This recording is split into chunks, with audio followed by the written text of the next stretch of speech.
शर्म गलत या मूर्खतापूर्ण व्यवहार की चेतना के कारण होने वाली अपमान या परेशानी की एक गहरी अप्रिय भावना है। दूसरी ओर डर किसी कथित खतरे के प्रति एक भावनात्मक प्रतिक्रिया है, चाहे वह वास्तविक हो या काल्पनिक। शर्म और डर शक्तिशाली भावनाएं हैं जो हमारे जीवन पर महत्वपूर्ण प्रभाव डाल सकती हैं, जो अक्सर हमें अपनी पूरी क्षमता तक पहुंचने से रोकती हैं। हालांकि यह समझना आवश्यक है कि इन भावनाओं को हमें हमेशा के लिए खत्म करना है। इस वीडियो में हम शर्म और डर पर काबू पाने के लिए व्यावहारिक रणनीतियों और तकनीकों का पता लगाएंगे, जिससे खुद को अधिक संतुष्टिपूर्ण जीवन जीने के लिए सशक्त बनाया जा सके। इसे अच्छी तरह जानने के लिए गौतम बुद्ध का ये कहानी सुनते हैं। शर्म और डर विभिन्न स्रोतों से उत्पन्न हो सकता है, जिनमें पिछले आघात, सामाजिक अपेक्षाएं और व्यक्तिगत असुरक्षाएं शामिल हैं। मूल कारणों को समझना इन भावनाओं पर काबू पाने की दिशा में पहला कदम है। अगर अनियंत्रित छोड़ दिया जाए तो शर्म और डर कम आत्मसम्मान, चिंता और अवसाद का कारण बन सकते हैं। यह पहचानना आवश्यक है कि ये भावनाएं हमारे विचारों और व्यवहारों में कैसे प्रकट होती हैं। स्वभावजन्य तरीका। व्यक्ति शर्म और भय से निपटने के तरीके के रूप में टालने का व्यवहार विकसित कर सकते हैं या आत्मतोड़ फोड़ में संलग्न हो सकते हैं। उनकी पकड़ से मुक्त होने के लिए इन पैटर्न को पहचानना महत्वपूर्ण है। एक बार की बात है, एक शहर में एक व्यापारी रहता था जो अपनी आजीविका और अपने परिवार का भरण पोषण करने के लिए नमक का व्यापार करता था। उनकी एक पत्नी और 2 बेटे थे। दोनों बेटों का स्वभाव बिल्कुल अलग था। जहां बड़ा बेटा बहुत शर्मीला और संकोची था, किसी से बात करने में भी शर्मिंदगी महसूस करता था, वहीं छोटा बेटा मिलनसार और स्पष्टवादी था। अपने मन की बात कहने में कभी नहीं झिझकता था। लोग अक्सर बड़े बेटे को भोला और मूर्ख समझते थे। कई बार लोगों ने उसकी मासूमियत का फायदा उठाया और वह डरपोक होने के कारण कभी किसी से भिड़ता नहीं था। अपने पुत्रों के स्वभाव के कारण व्यापारी अक्सर बहुत क्रोधित रहता था। बातचीत न कर पाने और शर्मीले स्वभाव के कारण व्यापारी ने अपने बेटे को कई बार पीटा था। हालांकि उनके बेटे का स्वभाव सुधरने की बजाय और भी बिगड़ गया। बड़ा बेटा बचपन से ही बहुत परेशान रहने लगा। उनका आत्मविश्वास कम हो गया और डर के कारण वे परीक्षा में प्रश्नों के उत्तर भी ठीक से नहीं लिख पाते थे। परिणामस्वरूप उनकी शिक्षा प्रभावित हुई। जब बड़ा बेटा किशोरावस्था में पहुंचा, तो व्यापारी ने उसे व्यापार में शामिल होने के लिए कहा। उस समय व्यापारी का पुत्र अपने पिता से डर गया और व्यापार करने के लिए तैयार हो गया। हालांकि उसने कई गलतियां की, जिससे व्यापारी बहुत क्रोधित हुआ। एक दिन व्यापारी किसी अन्य काम से शहर गया हुआ था। उस वक्त उनका बड़ा बेटा दुकान पर बैठा था। कुछ लोगों ने आकर उनसे कहा कि उन्हें उनके पिता ने भेजा है और उन्हें दुकान में नमक की सभी बोरियां चाहिए। वे दुकान से नमक की सारी बोरियां उठा ले गए। जब व्यापारी शहर से लौटा और खाली दुकान देखी, तो उसने अपने बेटे से पूछा कि नमक की बोरियां कहाँ गईं? बड़े बेटे ने धीमी आवाज में कहा कि कुछ लोग आए थे और नमक की सारी बोरियां यह कहकर ले गए कि उनके पिता ने उन्हें भेजा है। व्यापारी को पछतावा हुआ और उसने अपने बेटे को डांटते हुए कहा कि वह हमेशा मूर्ख ही रहेगा। उसने उससे कहा कि वह चला जाए और कभी घर न लौटे। इस बात से बड़ा बेटा बहुत दुखी हुआ। एक बार फिर उसके शर्मीले स्वभाव के कारण उसके पिता उससे और भी अधिक क्रोधित हो गए। पिता के क्रोध के साथ साथ व्यापार में भी बहुत घाटा हुआ। उस समय नगर के सभी लोग व्यापारी के पुत्र पर हंस रहे थे और उसका मजाक उड़ा रहे थे। उसे बहुत शर्म महसूस हुई। तभी उन्हें लगा कि अब उनकी जिंदगी में कुछ भी सही नहीं हो सकता।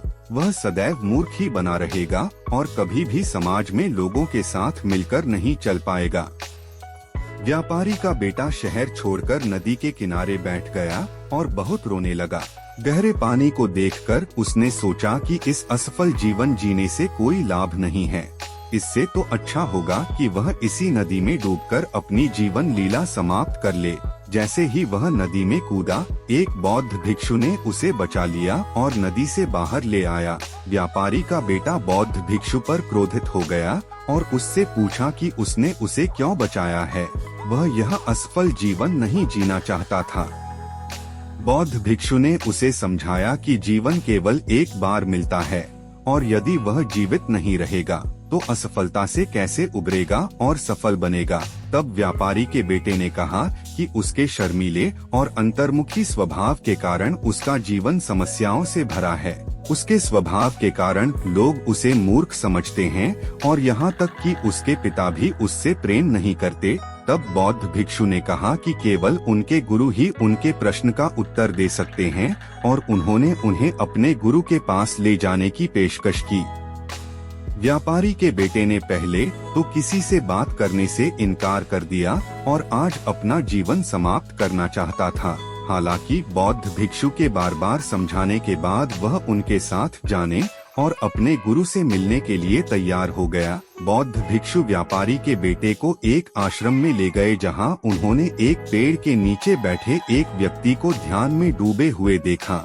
बौद्ध भिक्षु ने कहा कि ये उनके गुरु गौतम बुद्ध हैं। दोनों ने गौतम बुद्ध को प्रणाम किया। वह युवक वहीं बैठ गया और गौतम बुद्ध को देखकर रोने लगा। गौतम बुद्ध ने उससे उसके रोने का कारण पूछा। फिर उन्होंने कहा कि अब गौतम बुद्ध ही उनकी आखिरी उम्मीद हैं। यदि गौतम बुद्ध ने उनकी समस्या का समाधान नहीं किया तो उनका जीवन समाप्त हो जाएगा। गौतम बुद्ध ने व्यापारी के बेटे से उसकी समस्या पूछी।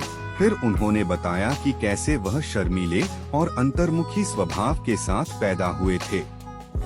इस वजह से लोग उसे मूर्ख समझते हैं और यहाँ तक कि उसके पिता भी उससे प्यार नहीं करते। तब गौतम बुद्ध ने उसे शांत करते हुए कहा कि उनके पास उसकी समस्या का समाधान है, इनका जीवन बहुत आसान हो सकता है। तब युवक ने पूछा कि क्या सचमुच ऐसा हो सकता है। वह गौतम बुद्ध को एक महान व्यक्तित्व मानते थे और गौतम बुद्ध के कई शिष्य थे। वह भी गौतम बुद्ध का शिष्य बनना चाहता था। क्या गौतम बुद्ध उन्हें अपने शिष्य के रूप में स्वीकार करेंगे? गौतम बुद्ध ने कहा, हाँ सचमुच। युवक ने उत्तर दिया, ठीक है गुरुजी, अब कृपया मुझे वह उपाय बताएं जिससे मेरा जीवन बदल जाएगा। गौतम बुद्ध ने कहा, लेकिन उससे पहले तुम्हें मेरे लिए कुछ महत्वपूर्ण कार्य करने होंगे। यदि तुम ये कार्य पूरा करोगे तो मैं तुम्हें कुछ उपाय बताऊंगा जिससे तुम्हारे जीवन में सब कुछ ठीक हो जाएगा और तुम्हारे पिता भी तुमसे प्रसन्न होंगे। गौतम बुद्ध ने युवक से कहा, अब से 3 दिन बाद मैं तुम्हें एक ऐसा समाधान दूंगा जिससे तुम्हारा जीवन बदल जाएगा, लेकिन अगले 3 दिनों तक तुम्हें मेरे सभी कार्य करने होंगे। मैं तुम्हें चरण दर चरण निर्देश दूंगा, उन कार्यों को पूरा करने में सफल हो जाओ। फिर तीसरे दिन के बाद तुम्हारा जीवन बदल जाएगा। पहले दिन तो युवक काफी झिझका, लेकिन आखिरकार 10 अजनबियों से बात करने और उनका हालचाल जानने को तैयार हो गया। कार्य पूरा कर वह शाम को लौटा। कुछ लोगों ने उसे डांटा, लेकिन आखिरकार वह अजनबियों के नाम और उनके व्यवसाय के बारे में जानकारी इकट्ठा करने में कामयाब रहा। जब उन्होंने गौतम बुद्ध को वापस रिपोर्ट की तो कार्य पूरा करने के लिए उनकी प्रशंसा की गई। दूसरे दिन युवक फिर से झिझका जब गौतम बुद्ध ने उसे आश्रम में रहने वाले 10 शिष्यों को संबोधित करने और उन्हें पानी के उपयोग के बारे में सिखाने का निर्देश दिया। प्रारंभ में वह अनिश्चित थे, लेकिन अंततः उन्होंने साहस जुटाया और सफलतापूर्वक शिष्यों को पानी के बारे में सिखाया। तीसरे दिन गौतम बुद्ध ने युवक को अपने पिता से मिलने के लिए कहा, जिससे वह डर गया। हालांकि काफी समझाने के बाद वह मान गए। उन्होंने अपने पिता से अपनी पिछली कमियों के लिए माफी मांगी और खुद को साबित करने का एक और मौका मांगा। पिता ने उसे माफ कर दिया और उसे एक और मौका देने पर सहमत हुए। जब वह युवक समाधान जानने के लिए गौतम बुद्ध के पास लौटा तो बुद्ध ने उसके साहस और दृढ़ संकल्प की प्रशंसा की। युवक ने बुद्ध को धन्यवाद दिया और जीवन में सफल होने का वादा किया। आत्मकरुणा का अभ्यास करने में असफलता या निराशा की स्थिति में भी खुद के साथ दयालुता और समझदारी से व्यवहार करना शामिल है। अपनी खामियों को स्वीकार करके हम शर्म और डर की पकड़ को कम कर सकते हैं। नकारात्मक विचार अक्सर शर्म और डर की भावनाओं को बढ़ावा देते हैं। इन विचारों को चुनौती देना और नए सिरे से परिभाषित करना सीखने से हमें अपनी भावनाओं और कार्यों पर नियंत्रण पाने में मदद मिल सकती है। भरोसेमंद दोस्तों, परिवार के सदस्यों या मानसिक स्वास्थ्य पेशेवरों के लिए खुलना अमूल्य समर्थन और परिप्रेक्ष्य प्रदान कर सकता है। यह जानना कि हम अपने संघर्षों में अकेले नहीं हैं, शर्म और डर की भावनाओं को कम कर सकता है। आम धारणा के विपरीत भेद्यता कोई कमजोरी नहीं है, बल्कि साहस और प्रामाणिकता का संकेत है। भेद्यता को अपनाने से हम दूसरों के साथ और स्वयं के साथ अधिक गहराई से जुड़ पाते हैं। लचीलापन विपरीत परिस्थितियों से पहले की तुलना में अधिक मजबूती से वापसी करने की क्षमता है। अपने डर का डटकर सामना करके और असफलताओं से सीखकर हम लचीलापन और आंतरिक शक्ति विकसित कर सकते हैं। कठिन कार्यों को छोटे प्रबंधनीय कदमों में विभाजित करने से हमारे डर का सामना करना कम भारी लग सकता है। रास्ते में प्रत्येक छोटी जीत का जश्न मनाना हमारी प्रगति और उपलब्धि की भावना को मजबूत करता है। हमारी प्रगति को स्वीकार करना और उसका जश्न मनाना आवश्यक है, चाहे वह कितनी भी छोटी क्यों न हो। आगे बढ़ने वाला हर कदम हमें शर्म और डर पर काबू पाने और अपनी शर्तों पर जीवन जीने के करीब लाता है। पूर्णता एक असंभव मानक है जो केवल निराशा और आत्मसंदेह की ओर ले जाती है।